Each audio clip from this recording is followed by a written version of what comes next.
મારું નામ પારસ મનસુખભાઈ વાઘેલા છે.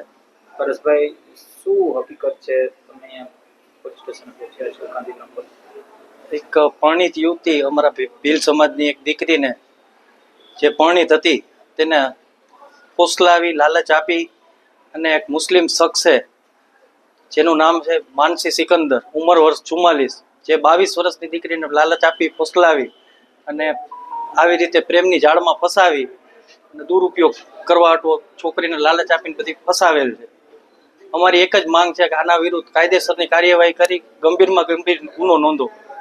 અમારી એક જ માંગ છે સાહેબ કે કાલ સવારે કોઈ બીજી દીકરી ઉપર આ બનાવ ન બને. કઈ રીતના બનાવ? પછી એને છે ને લોન કન્સલ્ટન્સીની ઓફિસ હતી, એમાં આ બે હસબન્ડ વાઈફને નોકરી તરીકે રાખ્યા. પછી એમના હસબન્ડને બહારનું કામ આપતા. જ્યાં છોકરી રહી, જેને ફસાવવામાં આવેલી છોકરીને બધું ઓફિસનું હોય, ત્યાં ઓફિસની અંદર લાલચ બાલચ આપી અને ફોસલાવી અને પ્રેમ જાળમાં ફસાવી અને આવી રીતે એનો ઉપયોગ કરેલ છે સાહેબ.